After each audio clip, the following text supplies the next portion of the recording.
Alright, so today I'm going to tell you how I fixed my diet and lost 30 pounds in only 4 months, and another 5 pounds in 2 months after that.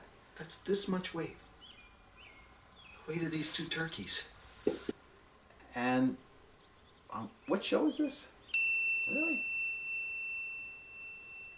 Let me tell you, I'm not a doctor, I'm not a dietitian, I'm not a nutritionist, I'm not nothing. I'm just some guy who lost some weight and is willing to sit down and tell the camera what he did to overcome his struggles. And, you take from it what you will. When people at the dog park say, "Hey, Steve, something looks different about you," I look at them and I go, "Oh, it's my new glasses." And, it's because I don't want to admit to them that I lost a lot of weight, because the fact is I don't want to admit that I put on a lot of weight either. And, I say a lot, don't I? And I thought I did a pretty good job of hiding it with loose-fitting clothing and careful editing.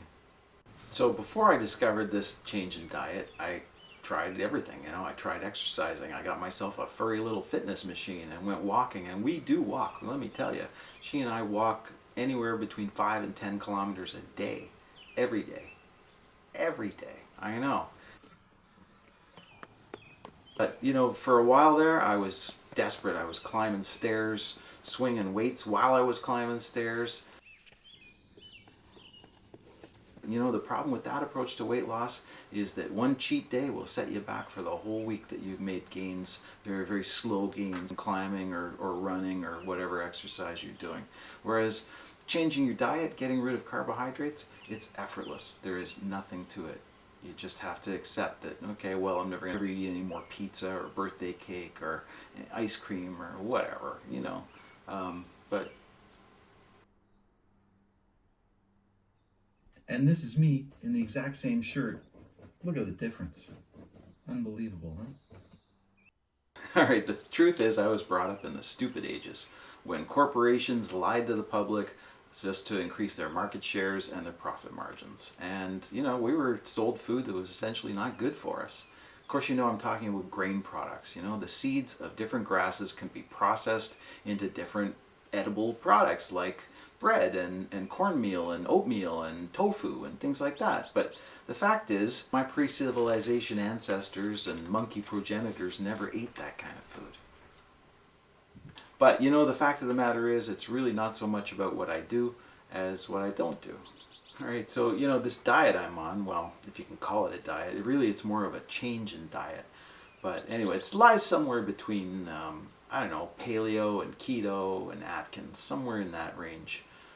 But it's really just more about eating natural food, not worrying about counting carbs, not worrying about counting calories. I eat as much as I want. When I'm hungry, I have a snack, usually some nuts or a piece of fruit. Alright, so it's fair to say that I have drastically reduced my carbohydrate intake.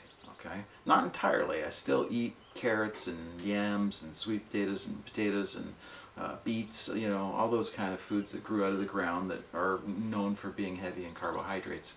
Now, there are some exceptions to my rules, like I won't eat prepared meats like salamis or sausages or anything like that anymore, but I do eat a lot of meat. I do eat bacon, that's prepared meat, I suppose.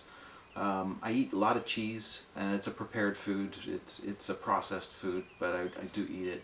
In fact, except for bananas and nuts, almost everything I eat is kept in the fridge. Almost everything.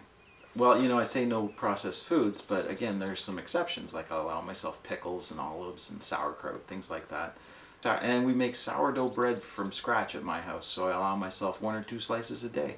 Again, I'm not being fanatical about anything, I've simply severely reduced my carbohydrate intake compared to how I used to eat, according to the old food pyramid. Alright, now another secret to my success is, in great general, I only eat 1 meal a day. And I pretty much always have. I got the idea from George Orwell's book, The Road to Wigan Pier. He talked about how the coal miners would only eat 1 meal a day, and it made a lot of sense to me at the time. Another thing that I don't do is I don't drink alcohol, and there's a lot of carbohydrates in alcohol, so I get off easy on that one. What do I drink? I drink a lot of club soda, the poor man's Perrier. I drink green tea, peppermint tea. That's pretty much it. I have some fresh fruit juice, 100% juice every once in a while, but not very often because it's really high in sugar and therefore high in carbohydrates. I guess I'd say the biggest challenge is getting started, figuring out what foods you can eat and what foods you can't eat. coming to terms with the idea that you'll never eat pasta again and throwing out whatever you've got in your cupboards, that's hard to do. It's very much against my upbringing to throw food away, to waste food. But I did it. I got rid of all that stuff so that it wouldn't be around and I wouldn't think about it. So the way I see it, other challenges include things like travel, restaurants, going to other people's houses. And lucky for me, I don't have a lot of friends, so I don't get invited out hardly at all. And I generally won't go anywhere where my dog's not welcome, so I don't go to a lot of restaurants or any of those places. So those things aren't really issues for me. Again, the best part about this diet, or this change of diet, I should say, is that there isn't really any effort in it. It's just a matter of not doing certain things, not buying certain things, not putting them on your plate, and not putting them in your mouth.